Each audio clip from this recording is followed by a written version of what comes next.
compensate with what they lost. And I'm telling you, a lot of new Muslims, they go through a lot of troubles and tribulations, whether they lose a lot of friends, like, especially like party girls, party boys who used to go to nightclubs and so on.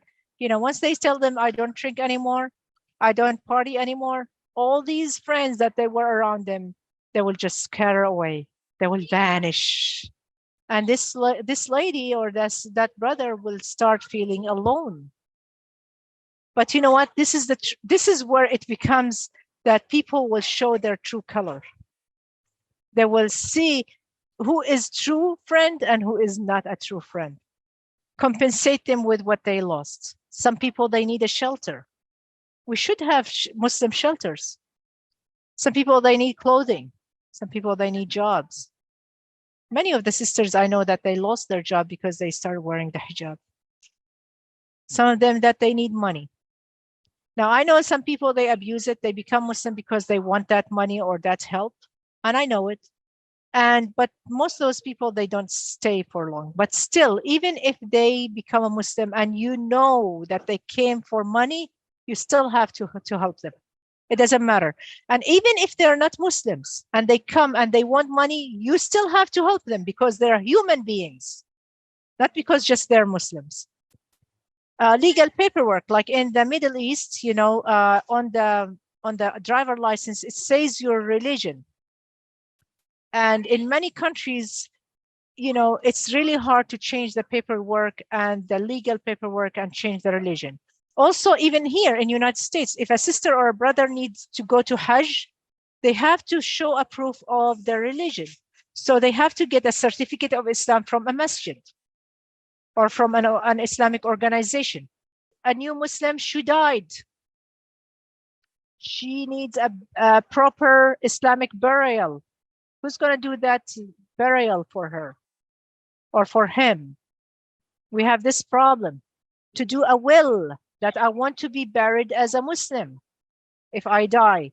All these things, you should be able to help them. You should have the right resources and find the right people to help the new Muslim, inshallah.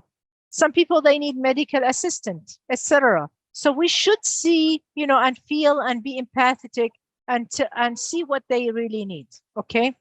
So don't make it harder on them by asking about their personal lives. Many people, they start asking about if she's married or not. The story of Islam. Some new Muslims that they love to talk about their Islam and so on, but some of them that they are introvert, they don't like to be, to be said like about their story of Islam. Many of them, and we think that there is this, this changing moment that, hey, I became a Muslim and I said my Shahada. I've seen some sister who has been living with, in a family, but her best friend, she was a Muslim, and she didn't change right away. It took her years until she became a Muslim. She was fascinated with her friend and how she is practicing Islam and so on, and she just wanted to become a Muslim like her. So, not every new Muslim has this fascinating story and all that stuff, Second, also about parents' reaction to say, well, what did your parents do? What did your family do? That's not your concern. Some people, it's too hard for them to talk about their hardships. They need a professional counselor to talk to because it's just so traumatizing to talk about how their parents cut them off, or they hit them, or they tortured them, or did all these stuff for them. So don't ask about things that can harm a person in front of you. And it is definitely not your business to do that. The third thing, also the marital status. Is she married or not? Oh, I have a cousin that he's looking for a wife. I see it all the time in the masjid. Just because she's a new Muslim, that doesn't mean that she's required to have a husband. And by the way, most of those sisters who become Muslim, they are already hooked up with a brother.